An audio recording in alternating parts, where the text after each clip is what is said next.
Saya mau bahas soal model dunia.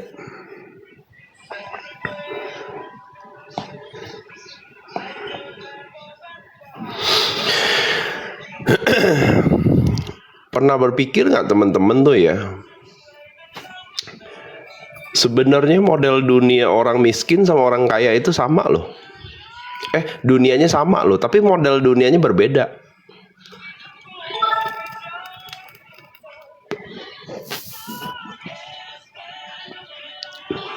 Korban yang nggak berdaya dengan orang yang berdaulat, dunianya sama, cuman model dunianya berbeda.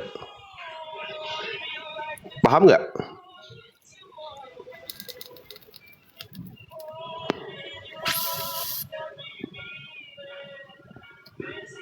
Ya, ntar masuk ke sana ya.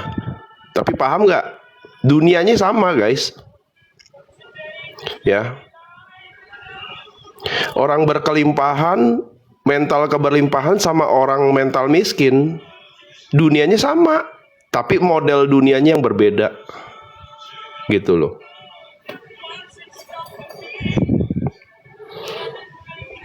Ya. Orang miskin itu dipikir dunianya beda dengan orang kaya. Dia mah enak gitu loh. Ya, orang tuanya misalnya selalu ada aja keluhan dan alasan gitu loh.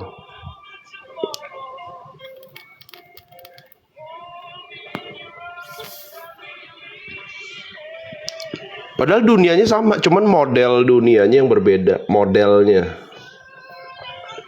Ya. Nah, kenapa bisa berbeda? Karena ternyata karena dia itu terjebak dengan persepsi yang dihadirkan gitu loh.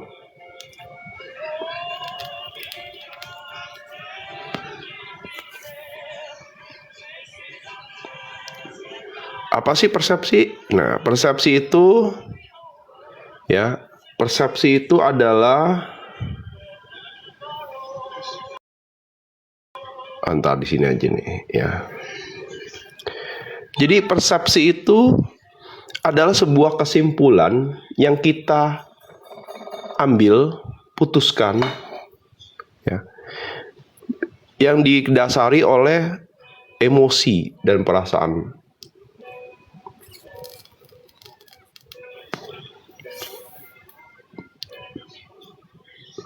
Aku mah aku cuma serpihan rengginang. Nah, itu udah persepsi itu.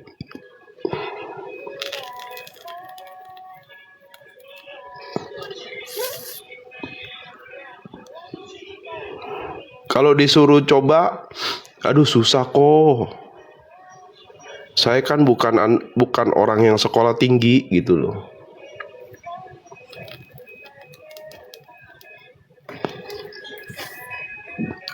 Jadi dia berpersepsi itu berdasarkan emosinya.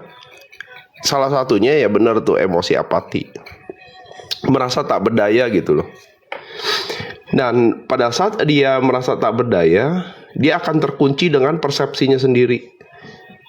Jadi dia yang bikin penjaranya dia sendiri, model dunianya sendiri gitu loh. Kalau segala sesuatunya itu soal ketidakberdayaan, dan itu menciptakan realita yang salah gitu loh. Ketika seseorang tetap tertutup terhadap kebenaran dan kenyataan, tidak akan pernah bisa menggantikan khayalan yang ada yang digenggam olehnya. Jadi dia akan muter-muter terus, survive ini gitu ya. Nah, pada saat dia survive, dia itu hanya mengulangi pengalamannya, namun semakin diulangi, semakin bertambah penderitaannya. Gitu. Itu persepsi. Makanya persepsi itu soal kesimpulan.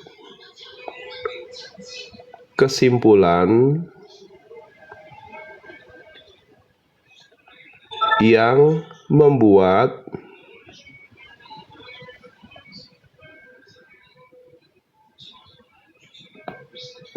kesimpulan yang membuat sorry.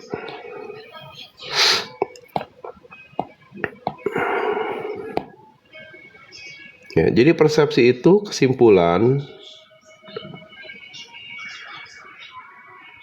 yang diambil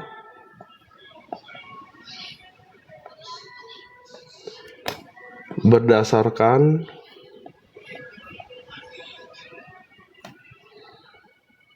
emosi atau perasaan. Nah, ini yang disebut sebagai autorespon. Nah, makanya esensi ojo ke susu tuh begitu. Kamu jangan terburu-buru menyimpulkan. Ya. Jadi itu tidak hanya proyeksi dari emosi, tetapi juga dilahirkan lewat pikiran yang terburu-buru loncat ke depan gitu.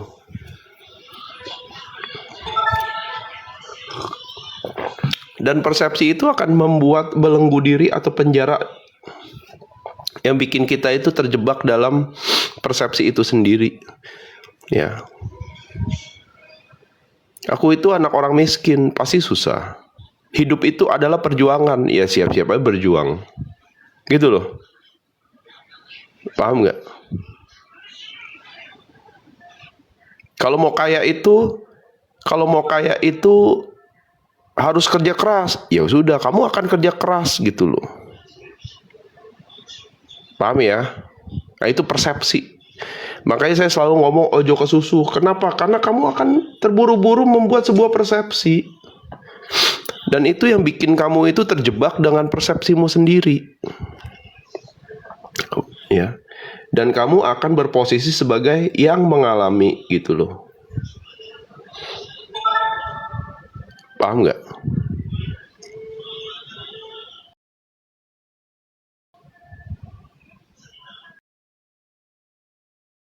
Nah, dan persepsimu itu akan membentuk model duniamu.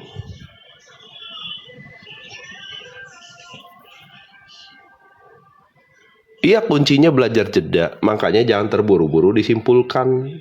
Nah, jadi saya sering ngomong ojo ke susu. Artinya kamu jangan terburu-buru menyimpulkan. Bisa jadi kesimpulanmu itu, persepsimu itu hanya autorespon dari emosi, luka batin yang belum selesai. Dari pikiran yang terlalu liar gitu loh. Iya, dan itu akan menciptakan realitas yang salah gitu. Paham ya? Dan itu bisa sampai tidak hanya mempengaruhi sudut pandang kamu terhadap model duniamu, tetapi juga mempengaruhi sudut pandang soal hubungan kamu dengan Sang Pencipta. Gitu loh. Di saat model duniamu itu, di saat kamu membuat persepsi yang salah, maka kamu akan terjebak dalam model dunia yang materi. Hanya fokus keluar diri. Tiap hari kerjanya ngejar aja perolehan. Kerja. Ya. Nah, pada saat kamu terjebak dengan model dunia yang materi itu, yang duniawi, kamu akan terbatas oleh persepsimu itu. Kamu tidak sadar secara utuh gitu. Padahal sedari awal manusia itu adalah makhluk dua alam, baik yang zohir maupun yang goib. Nah, kalau kamu mempunyai cara berpikir dan juga cara berperilaku yang baru. Karena dia itu sekarang mulai berdaya, karena dia ini mulai resourcefulness, penuh resource, penuh sumber daya, maka dia nggak bisa simpen itu di dalam diri dia. Karena itu soal energi. Kalau energi kamu blocking, kamu simpen, meledak itu. Jadilah materi.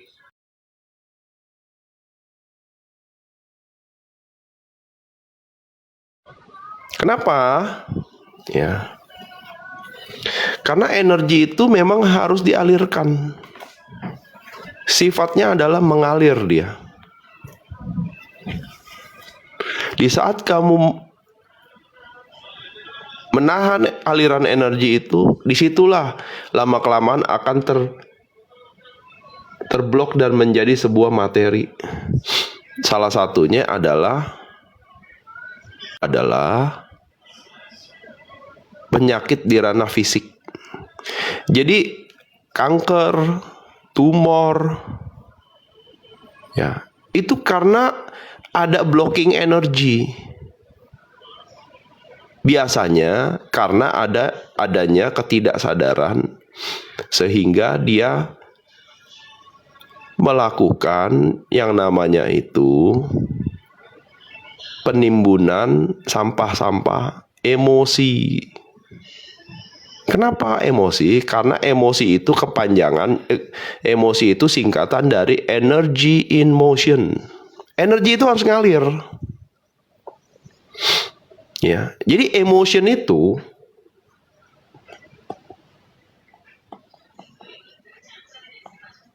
adalah energy in motion. Energi yang mengalir. Makanya kalau kalian sakit hati, kepahitan, kebencian, dendam, hati-hati, dia akan terblocking menjadi energi, akan menjadi materi di dalam diri. Gitu loh. Ya. Sakit hati kok, iya. Berarti ada emosi yang tertimbun di dalam diri. Lama-kelamaan dia akan menjadi materi.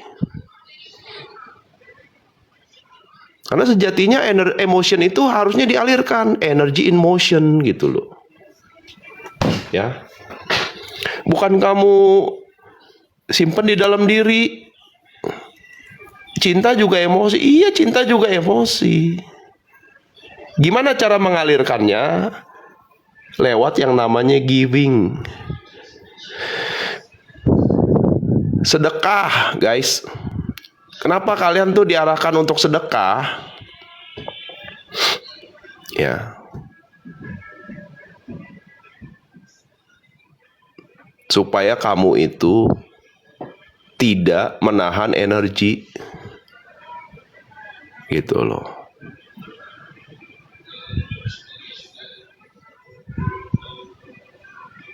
Jadi karena energy in motion, ada kata motion di situ, ada istilah gerak. Ada istilah berpindah, ada istilah mengalir, gitu loh. Makanya olahraga itu bagus, ya. Sedekah itu paling bagus, karena itu konteksnya adalah giving.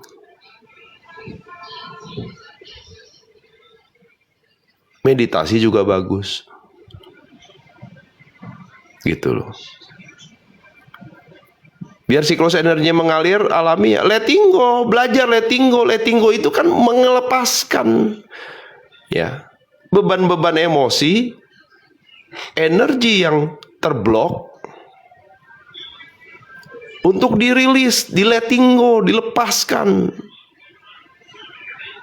Gitu loh. Nah, makanya kita ini kalau model dunianya soal materi, kita ini akan kekurangan terus. Makanya kita saving, nyimpen mulu, ketakutan kita. Paham nggak? Kamu itu nyimpen duit itu kamu ketakutan. Udah mikirin masa depan, nanti nggak ada duit lah. Kamu ini nih punya akses dengan sumber energi tak terbatas. Makanya orang keberlimpahan itu bukan soal duitnya banyak, bukan guys, mentalnya guys, kesadarannya. Itu loh. Paham nggak? Lu kamu itu punya Tuhan itu sumber daya yang tak terbatas loh. Tapi kamu batasi dengan yang namanya itu sudut pandang modal dunia yang materi. Enggak kok, nanti gimana kok? Ayo, loh. Gimana kok nanti kok kalau misalnya ada krisis? Loh, makanya disuruh penerimaan, bersyukur, dan berserah. Terus ada namanya hukum perputaran. Gitu loh. Kalau nyimpen uang karena rasa senang, ya iya ntar kalau ketemu orang ini gimana? Orang lagi butuh nyari kamu. Nah,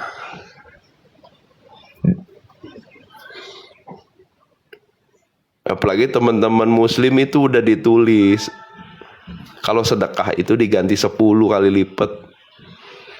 Lah ngapain disimpan guys? Aduh, ampun deh.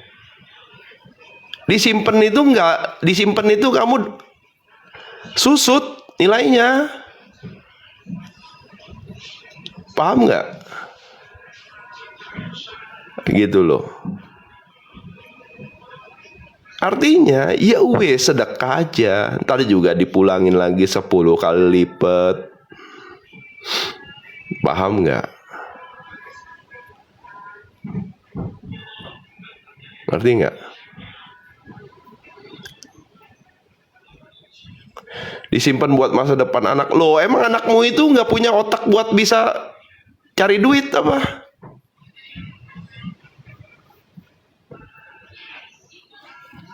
Gitu loh. Dia tuh udah punya bekalnya sendiri. Setiap orang tuh udah punya yang namanya itu tabungan karmanya sendiri. Nggak usah khawatir gitu loh.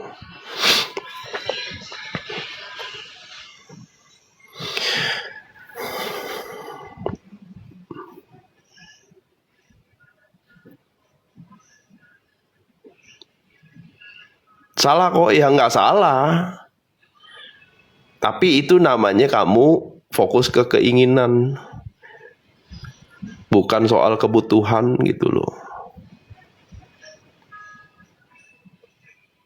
Nah, kalau udah fokus ke keinginan, hati-hati di situ. Ada bibit penderitaan kalau kamu nggak nyampe. Lah kalau kamu udah bertahun-tahun nyimpen terus nggak sampai-sampai, hidupmu tuh maknanya di mana gitu loh. Saya ngirit kok, biar bisa punya rumah lah. Punya rumah itu lebih berarti daripada kamu menjalani hidup apa adanya gitu loh.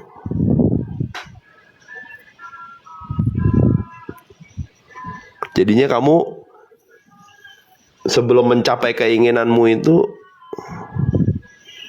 fokusnya kemana? Fokus hidup, fokus uang untuk hidup atau atau sebaliknya? Daftar sekolah anak kok, sekolah juga nggak jamin lah sekarang. Formalitas saja,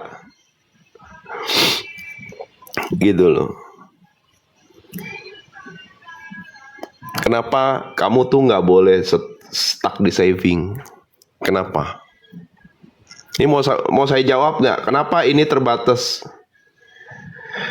Ya, kenapa kamu itu jangan hanya kerjanya doing, kerja, dapat, nyimpen, kerja dapat nyimpen, kerja dapat nyimpen. Tahu nggak kenapa? Oke, saya jawab ya. Karena nanti nih ya, nanti anggap aja dongeng lah ya. Apa yang kamu simpen itu nggak bisa kamu bawa, guys. Yang bisa kamu bawa apa? Yang kamu berikan. Ngerti nggak? Yang kamu berikan itu yang kamu bawa nanti setelah kamu selesai di sini.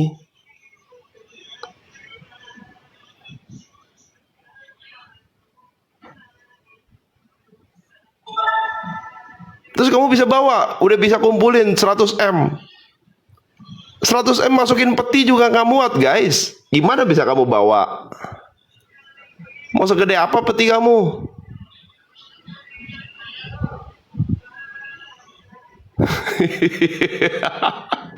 Nah, makanya lihat dari perspektif yang lebih luas gitu loh, paham nggak?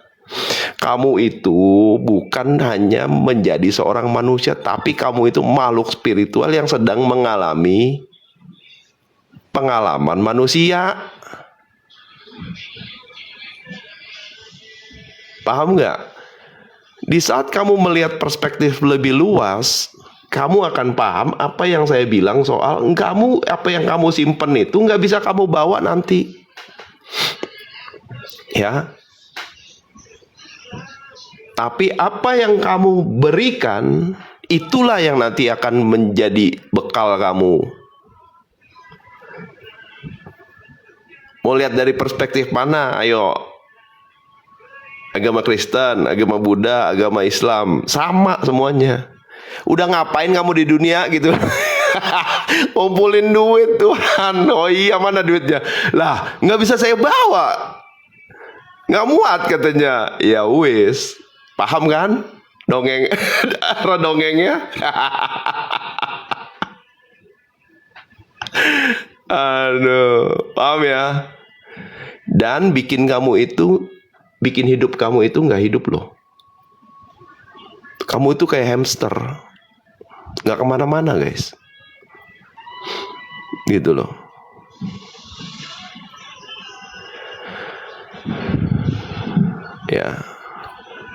Ya makanya ada yang namanya zakat gitu loh.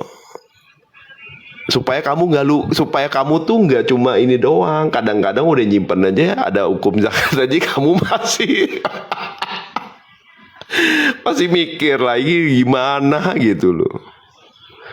Nah, itulah yang membedakan apakah kamu mampu berpartisipasi dalam kehidupan atau tidak.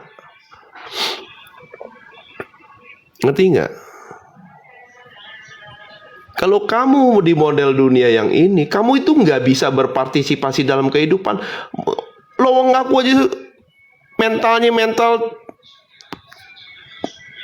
kekurangan kok, makanya saya nabung gitu loh. Nah, kenapa? Karena pada esensi, mau kamu sebagai manusia maupun spiritual, makhluk spiritual, ujungnya cuma satu, kebermanfaatan.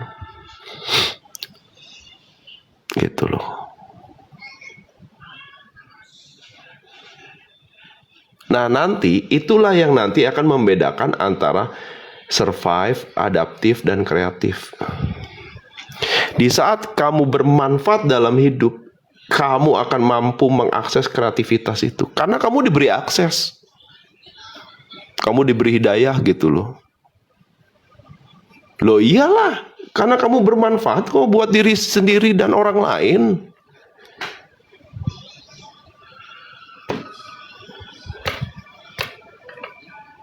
Gitu loh. Tapi kalau kamu mentalnya itu lah, ini gimana dikasih hidayah aja kamu fokusnya cuma ke uang.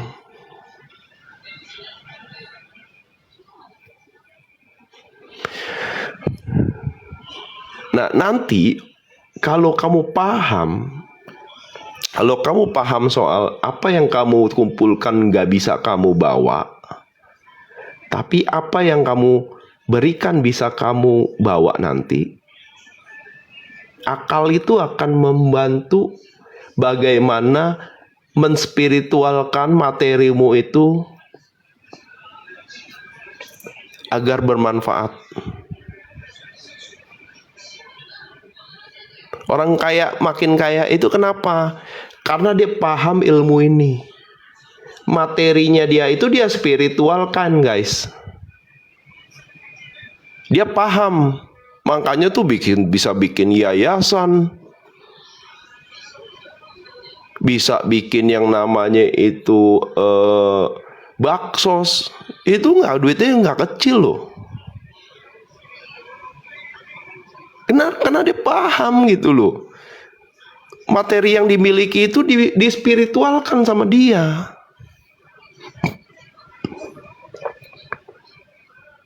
Nah, paham kan?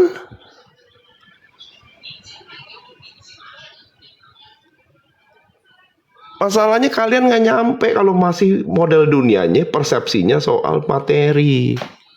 Nggak nyampe. Itu loh. Kalau nggak percaya, mulai deh giving deh. Jangan lihat. Justru makin kamu miskin itu ya, mental kamu miskin, biar keluar harus berlimpah itu ya kamu harus ngasih. Gitu loh. Jangan malah mental miskin. Enggak dong, aku kok yang harusnya dibagi, disedekahin gitu loh. Nah.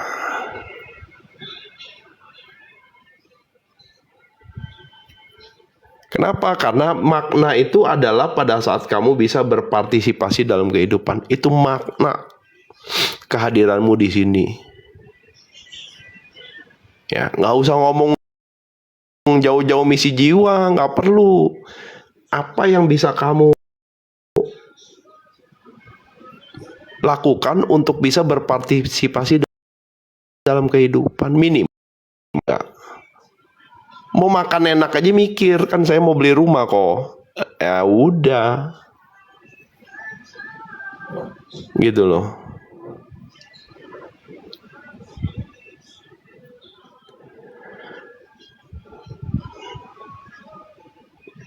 Nanti duitnya udah kekumpul, mau makan nggak bisa makan, tubuhnya udah kasar ngomong itu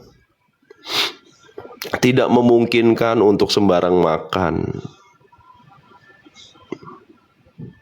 Gitu.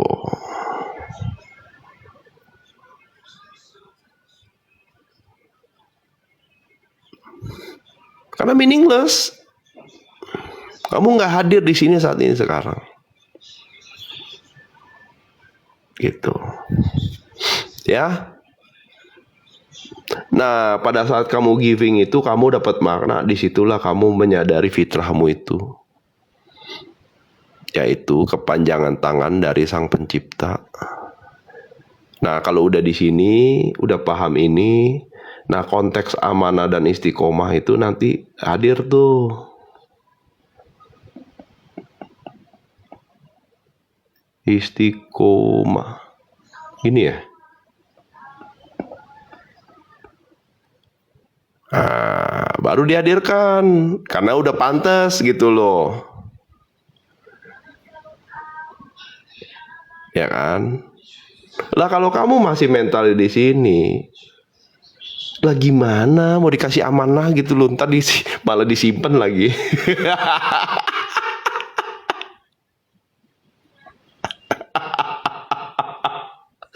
Ya kan? Aduh. Itu malah disimpan lagi ya kan? Nah, ya kan?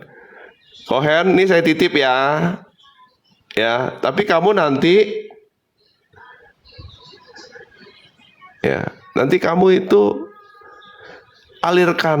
salurkan lagi gitu loh. Nah,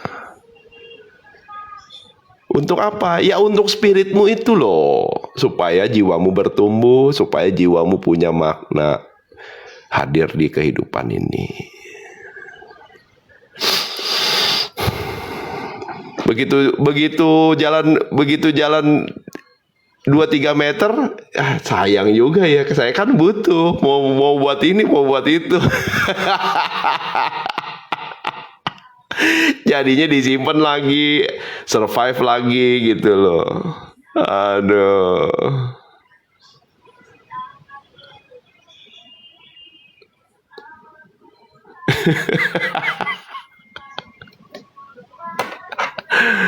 Nah, makanya perspektif itu benar-benar mampu melampaui ruang dan waktu.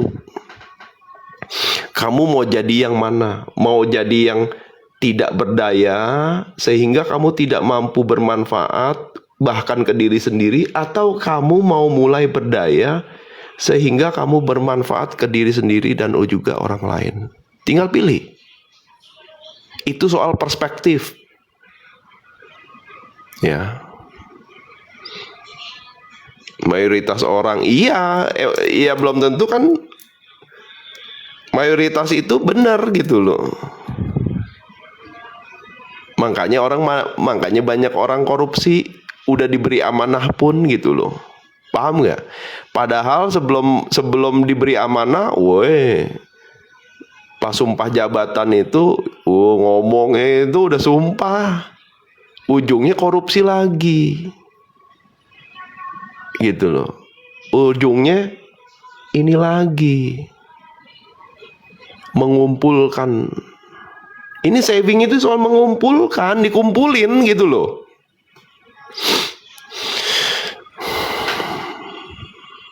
Ya kan? Ego lagi. Itu.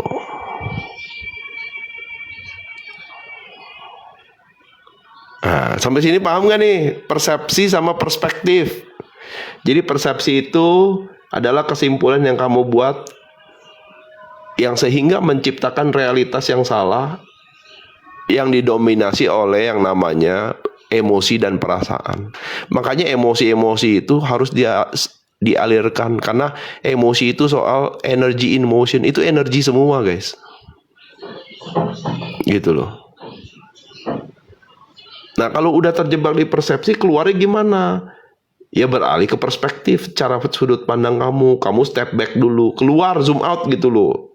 Tadinya kamu di sini, nah ini kamu semua nih. Tapi kamu keluar gitu loh, memandang itu secara utuh. Oh ternyata, gitu loh. Saya punya pilihan. Mau fokus ke dunia, mau fokus saya sebagai manusia yang fisik atau yang spirit. Nah ini kan perspektif yang mengamati kedua-duanya. Gitu. Ya.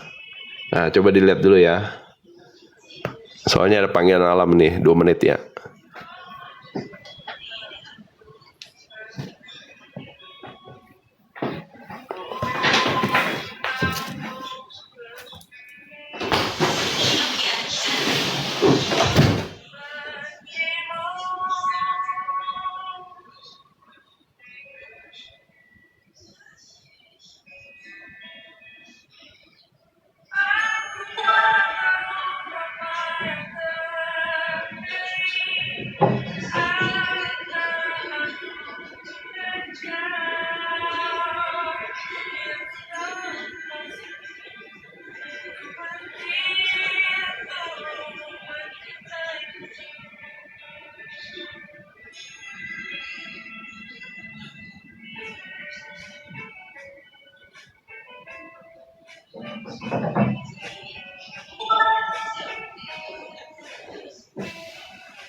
Gimana?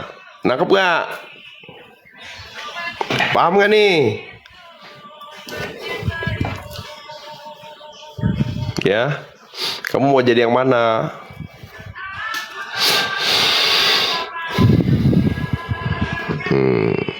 Jadi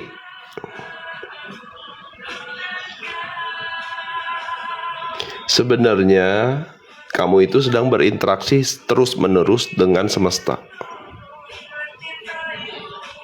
Ya. Persepsimu itu akan jadi vibrasi soal apa sih sebenarnya yang kamu undang nanti, gitu loh. Kalau vibrasinya negatif, ya kamu siap-siap dikasih lebih, gitu loh. Dan ini akan berulang terus. Makin dihadirkan hal-hal negatif, padahal kamu yang narik, makin kamu kemerungsung, gitu loh. Dan ini terus menerus survive, ini kamu ngulang yang tadi saya bilang.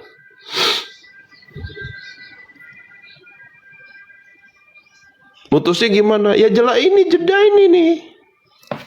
Menggunakan perspektif, gitu loh. Entah dulu nih, kok saya jadinya looping, gitu loh. Muter. Oh, ternyata saya harus menghadirkan sebuah respon yang berbeda, gitu. Gitu loh, paham nggak? Loh, kok blur sih?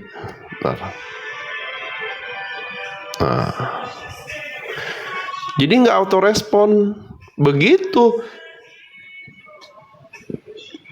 semesta menghadirkan sebuah peristiwa yang negatif, kita disuruh untuk baca diri, amati diri, sehingga kita tidak lagi mengulangi.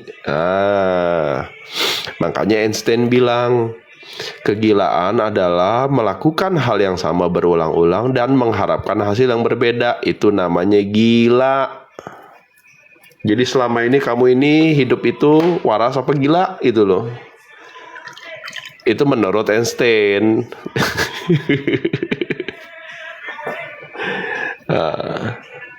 Persepsi itu hal negatif. Ya enggak juga, tapi terbatas. Jadinya kamu bikin, nah ini bikin kotak persepsi nih. Kamu terbatas di sini. Paham nggak?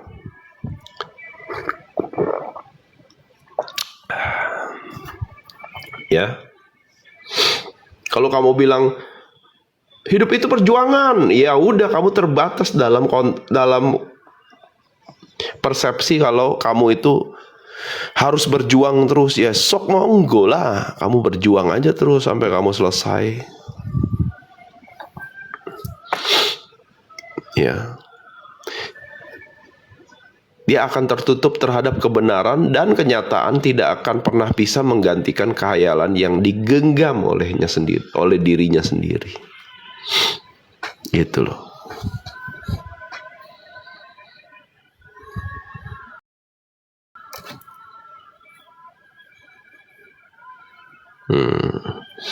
Mau kayak itu harus kerja keras. Yakin. Ayo.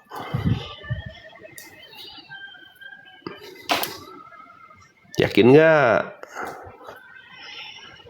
Gitu loh. Kenapa? Nih. Karena lewat pengalaman saya, itu soal being sama doing aja sih sebenarnya. Bentar ya, harusnya masih ada di sini deh. Kadang-kadang lupa taruh di mana. Nah ini nih. Kayaknya ada yang lebih lengkap deh. Bentar ya. Tak cari saya. Nah iki. Oke. Ya. Nih ya, saya jelasin dikit ya.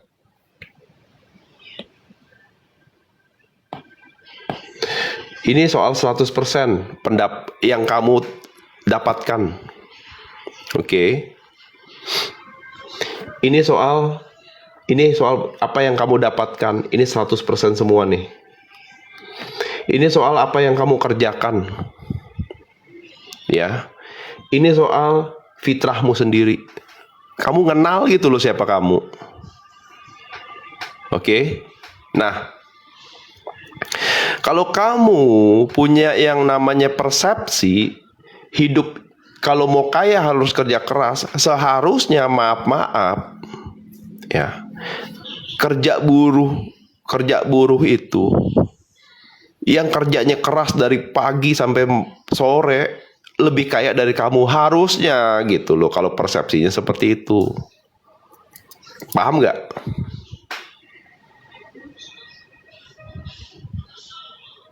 Ayo, ini paham gak nih? Itu persepsi loh. Ya. Harusnya mereka lebih kaya dari kamu. Kalau kamu kan sama-sama punya persepsi yang sama nih. Untuk misalnya mendapatkan nilai 10 juta lah. Karena dia hanya mengandalkan persepsi, makanya dia terjebak dalam doing. Dia nggak kenal diri dia sendiri. Kalau dia itu punya yang namanya itu daya.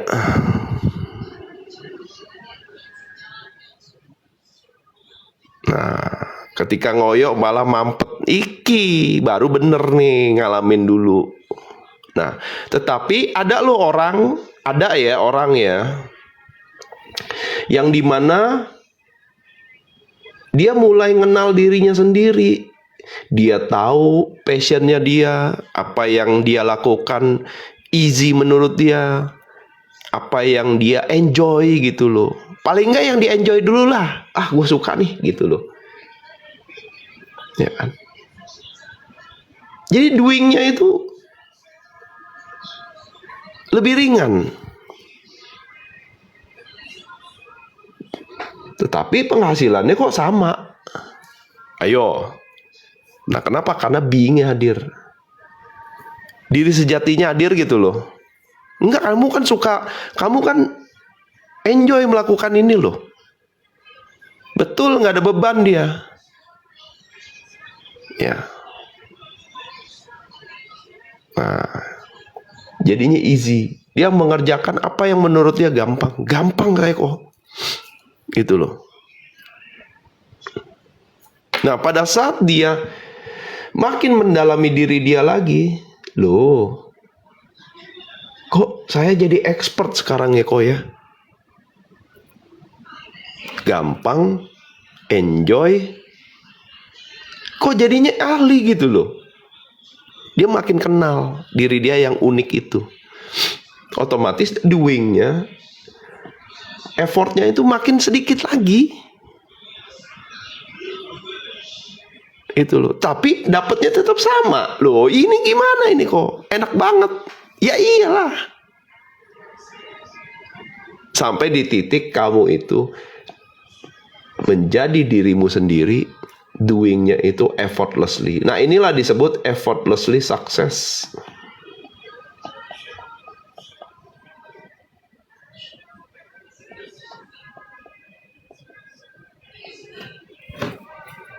Effortlessly success. Jujur ngomong, saya nggak kerja sama orang sekarang. Dulu saya kerja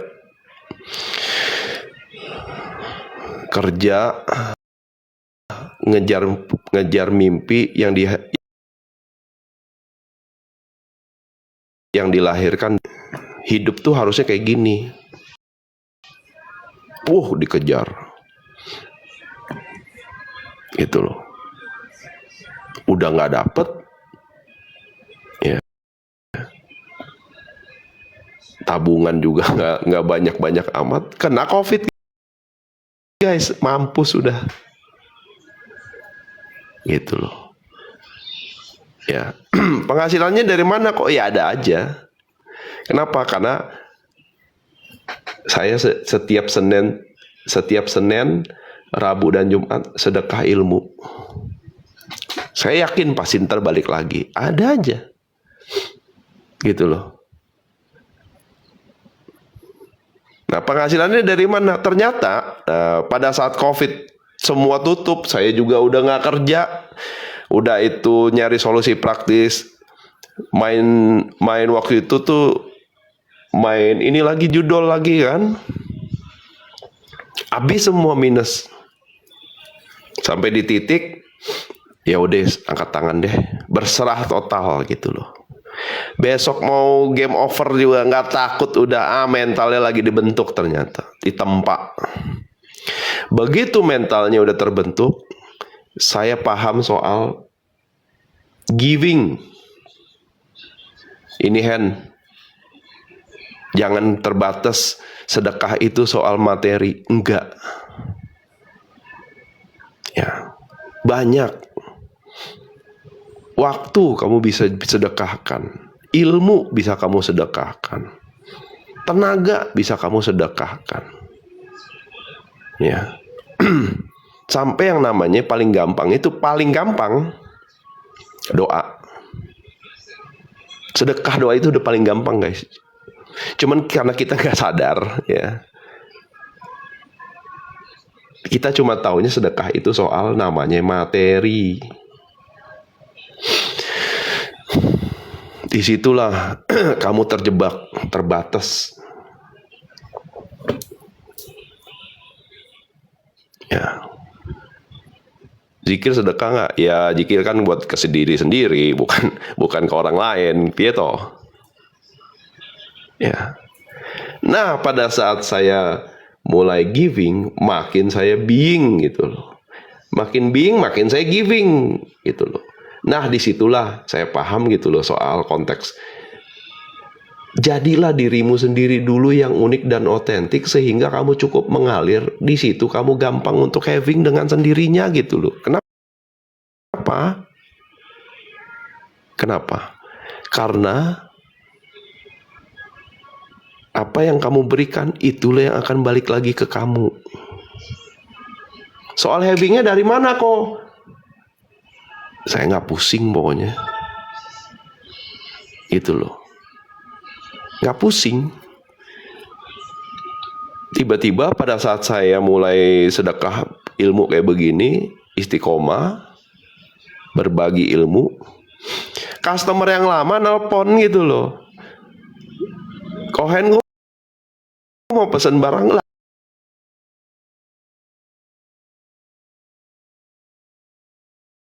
Ya nggak apa-apa, lu yang ngajuin deh. Ya, gua ambil sama lu. Lah, langsung tuh kreativitasnya itu hadir. Oke kalau gitu, kontak temen dulu, customer saya.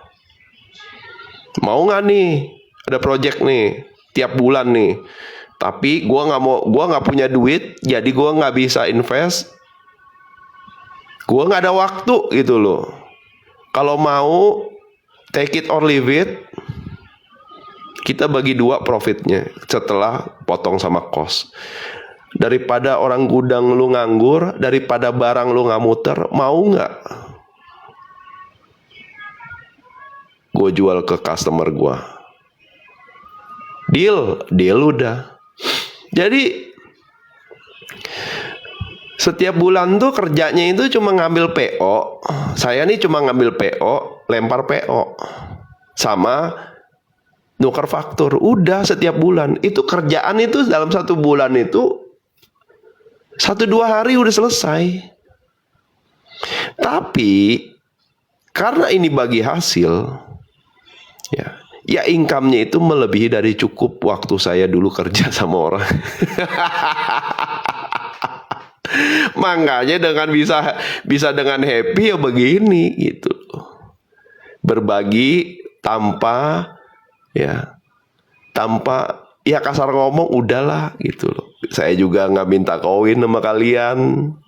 Saya juga ya kan. Tetapi kalau ada yang mau private ya monggo, sok monggo. Tapi kan saya nggak pernah ngarahin gitu loh. Paham nggak? Mereka yang serius aja gitu loh. Nah, saya kan nggak pernah, enggak kamu harus kalau orang Komal gitu, oh berarti kamu harus private. Nggak pernah saya, sorry ya, enggak. Tanya tuh Kak Vero tuh, yang udah pernah private, nggak pernah. Tapi begitu dia datang serius, let's go, nggak apa-apa. Ya, kenapa harus ada exchange energinya? Supaya kamu komitmen, gitu loh. Ya, jadi kalau dari exchange energinya ya nggak seberapa lah gitu loh, paham nggak? Yang penting saya mau kamu komitmen gitu loh. No, kayak Teh Kencana, karena dia butuh gitu. Saya kan nggak pernah nawarin ke Teh Kencana Ungu itu, nggak pernah. Tanya, mereka yang nanya gitu loh, ada ya ada, kalau mau ya ayo, nggak mau ya nggak apa-apa lah, gratis aja di sini, Senin Rabu Jumat, betul kan? Nah, ini aku tiap sedekah juga, alhamdulillah, semoga diterima.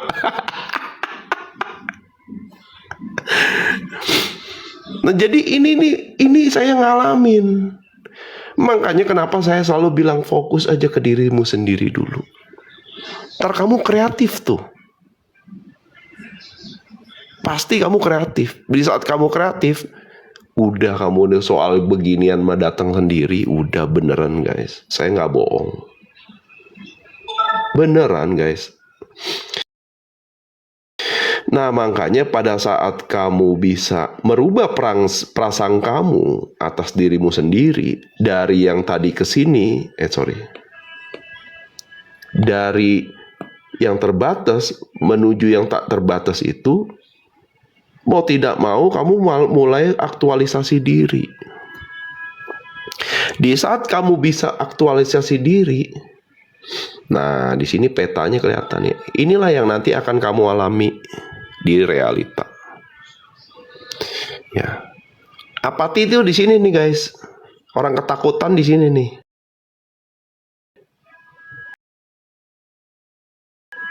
Hidupnya itu ya terjebak di persepsi dia, makanya terjebak di mental korban.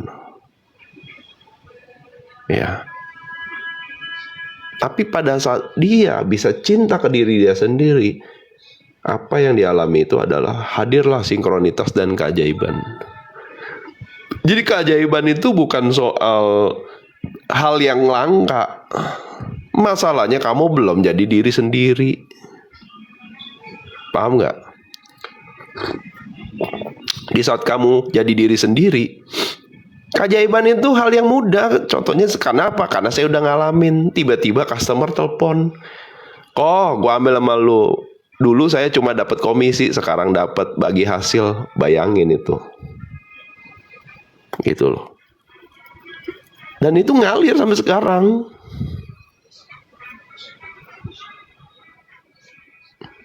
Nah, ini cerita nih ya, cerita nyata ya. Ya. Waktu saya di Ngaji Rosso, tiba-tiba ada orang WhatsApp gitu, "Kok terima kasih ya kok," dia bilang gitu. Ya. "Kok terima kasih ya kok. Saya dapat pencerahan lah pas nonton Kohen di Ngaji Rosso." "Oh iya, sama-sama." Dia bilang gitu kan. Oke.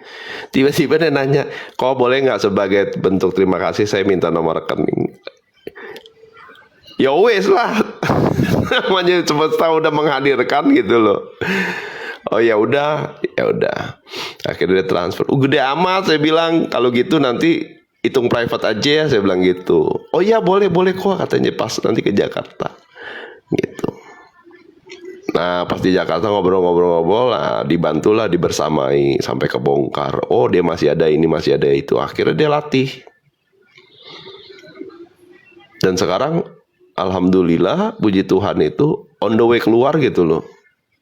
Udah mulai hadir nih. Ya juga ya kok ya, saya mungkin kurang ya, sayang ke diri sendiri. Ya udah. Jadi dia masih terjebak dengan yang namanya itu amarah. Nah itu bagus. Bertumbuh jiwanya gitu loh. Bu Arlen, thank you. Gitu. Ya. Oke? Ya, nangkap ya. Kenapa penting itu kamu itu harus mengevaluasi persepsimu itu. Jangan-jangan persepsimu itu sedang menciptakan realitas yang sekarang saat ini tuh nggak bagus buat kamu gitu loh. Ya, belajar amati diri, belajar untuk melihat dari perspektif yang sudut pandang yang berbeda. Di situ kamu akan mulai menyadari hidup itu selalu ada pilihan. Ya. Dan mulai fokus ke dalam diri. Oke, sementara gitu ya. Ini yang di bawah-bawah nantilah ya. Ntar dibahas. Banyak sebenarnya nih. Aduh, udah disiapin banyak tapi tuh udah disiapin banyak tapi ntar lah. Masih ada hari esok. Oke. Oh iya benar. Malah tuh waktu saya mulai live ya serius, saya cuma minta gini. Tuhan kalau bisa saya tuh berpartisipasi atau pelayanannya itu ya yang dimana siang-siang saya bisa tidur ya. Tidur sekarang siang.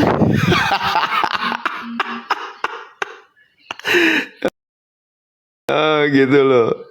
Yang penting apa? Yang penting isi koma ya udah, bodo amat. Aduh.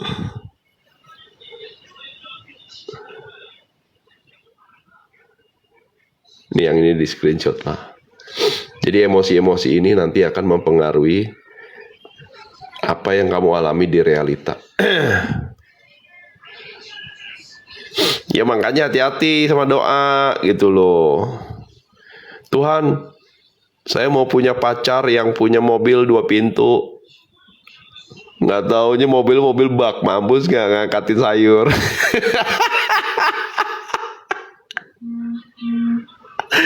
Aduh, ya kan.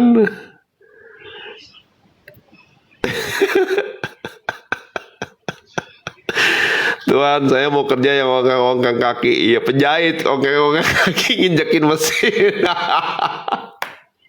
Makanya harus yang jelas kalau doa ya.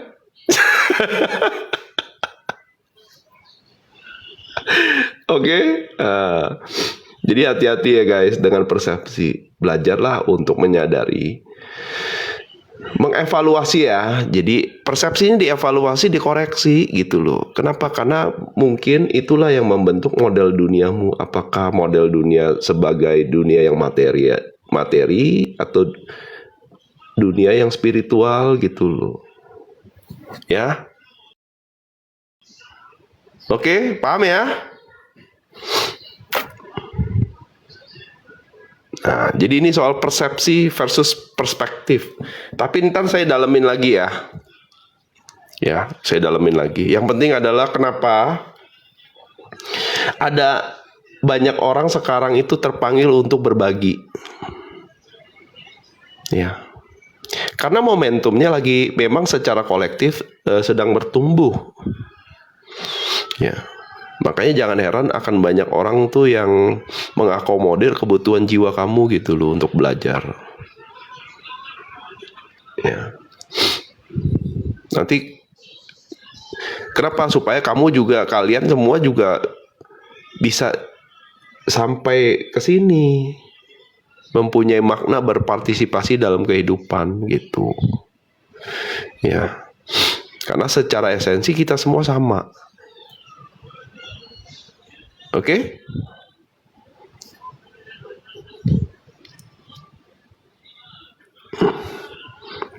Ya yang mau nanya request aja ya, naik ya.